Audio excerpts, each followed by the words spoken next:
Catone reporting live with Small Town Downtown. This week, we talk about the annual block party and the different perspectives of everybody's view on the event.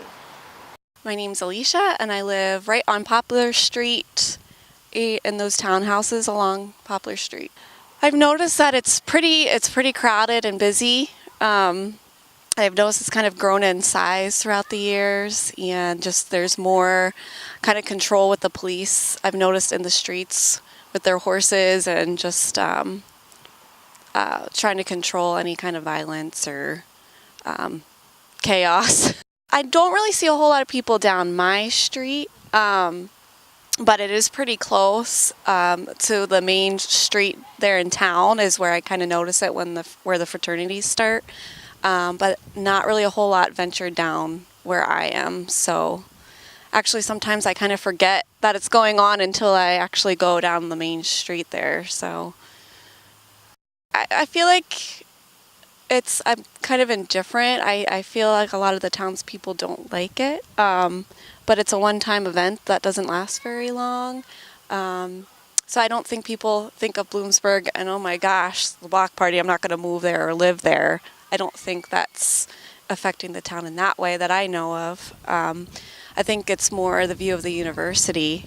I mean, I even know like students that know Bloomsburg as a party school, and a lot of it is the block party. So that could be a negative thing. My name's Tess Shelley and I play field hockey. As an athlete, I haven't really been able to participate in block party until my senior year now because the coaches of all the sports in season and who are in spring season plan events or tournaments during block party to try to keep their athletes out of trouble. I wish that I would have been able to participate in block party over the years, but I understand why the coaches organize events and stuff like that so that athletes can participate. Probably saved me from getting in a lot of trouble. I think block party is a positive thing because it gives students a reason to want to come here whenever they're looking at schools and everything. It makes them excited about it. I think it's a positive for the town, for businesses in the town, like pizza places and all that, because they have a lot more business opportunities with the influx of people. Although I think the residents of town find it as more of a negative because they don't like people on their lawn and people are intoxicated everywhere and stuff like that. My name is Melissa Bunch, and I am the head waitress here at Drive-By. We do a lot of preparation for block party. We do days in advance, hundreds of extra things, just about the amount of people that are going to come in. We make hundreds of extra dough pans for all the pizzas and everything else like that. We get in extra buns for pretzelinis. For us specifically, I think it's a positive event. We do see a big increase in people and traffic throughout the entire day, the entire weekend. And I think the same for other businesses that are in town as well. Hi, I'm Rosie Langello, and I'm in Chi Theta Pi.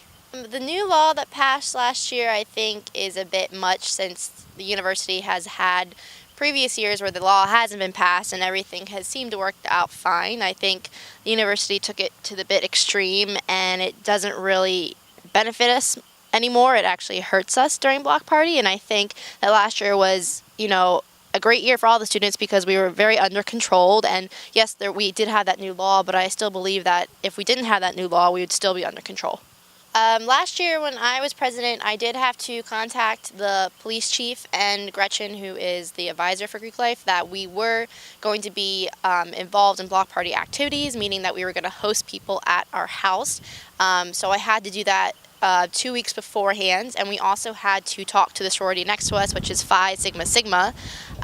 We had to let them know that we would be participating in events, and they actually agreed to participate with us. So we combined our lawns together and made sure we put up a fence, and we made sure we only let people in that we knew. I definitely think it has a negative impact. Unfortunately, I think back in the day it had a very positive impact because we used to raise money for certain charities and events. I know one of them was the Women's Center. We used to raise money for. Greek Life now tries to raise money through block party, but unfortunately the people who do come up to block party that aren't a part of the school have made the reputation pretty bad here. Well, for those participating in this week's event, be safe and have fun. Tune in next week for another episode of Small Town Downtown.